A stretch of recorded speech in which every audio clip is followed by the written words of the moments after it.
ولې علماء توهین کوي ظالمه؟ دا د عقیده چا ښودلې ده؟ دا د ښکلې نظریې چا ښودلې ده؟ ستا بچو ته دا قرآن چا ښودلی دی؟ ځه ورپسې ده د سکول استاد هغه ته چا ښودلی؟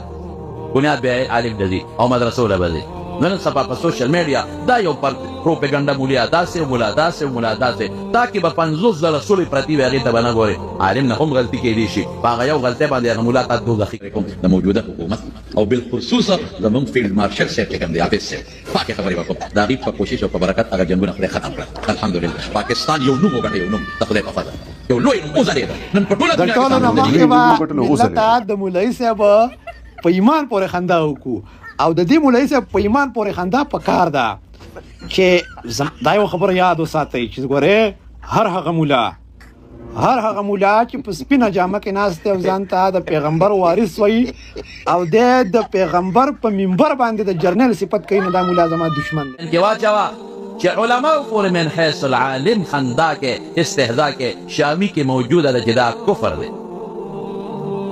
یو خو یو مولا سره روانه ده نو بیا هم کنځل مه کوه بیا له ده خو که ته نن سبا په سوشل میډیا دا قصې ډېرې روانې دي مولیانو کیسې دا مولیان او دا مولیان او دا مولیان داسې او دا مولیان داسې او دا مولیان داسې غبي باشه مولانا صاحب لږ دعا راته وکړه که خاد نکاح وي هله مولانا صاحب ماله نکاح وتړه په لاره دي د مولا نه وروسته رواني مخکې دې نه دي مولا مخکې سګرټ نه څکي مولا صاحب په مخکې نسوان نه اچي دا غټ عزت دی که نه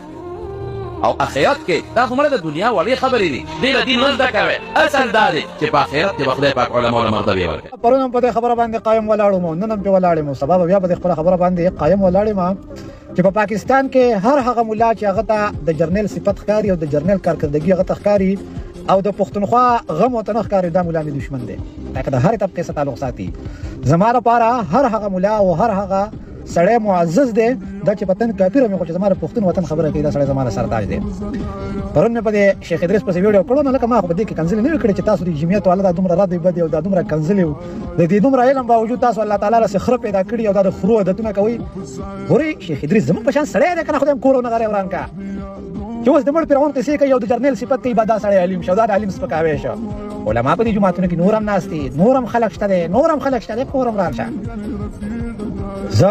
زما هر هغه سړی دشمن دی ولې دا تر باجوړ د دماغي نه ښکاري دا بل ورځ په باجوړ کې دا ماشوم شهید شوی دی دې مولا په دې منبر خبره کړې ده چې دا ماله غیر ضروري مسله چیړیو د جرنیل چې کوم د ملک په سر باندې راغی تیرې چې جرنیل دا چلو کو جرنیل هغه چلو کو او کور دوران شستا په دې پښتون وطن کې د جرنیل تدام د سپیکر نه وایي کنه چې جرنیل چې بار فیصله کولای شي دا د زموږ د پښتونخوا د فیصله مخ کې کا زموږ په پښتونخوا کې چې دا امن قائم شي ځوانان هم ټول لاړ مسافرول چې په امن نه یل تر روزګار نه یل ته تعلیم نه زموږ ځوانان چې کوم دي چې رالویږي مسافرول لازم لایسه چې تر جرنیل صفت کې چې یو ورځ دا خبره مو وکړه خپل مفاد لپاره لګیای د خپل ذات لپاره لګیای او ما ته تاسو هر قسمه ګناګار او کافر وای زما د معاملې د الله تعالی سره او حق وینا کوم او کبدي حق وینا نه ده کبدي حق وینا باندې مې دې مړی ته پړې واچو زما د حق وینا پرې نه ده اصل مړه زموږ د ژوندۍ په دې ژوندۍ کې ملاواله وي ټول ژوندۍ موږ د ملک نه بهر تیر کړه قسم په خدای تاسو راشي سعودي عرب د مسافر حال ګوري په دې نور ملکونو کې د مسافر حال ګوري قسم په خدای زمونږ خويندې مې موږ په کورونو کې پریخي دي او هغه درې ضرور کاله پنځون کې دلته خلک بې وسه بې دسه بې روزګار پراته دي تاسو منافقان یې تاسو ملک د تباہي مخ ته نخ کاری او تاسو په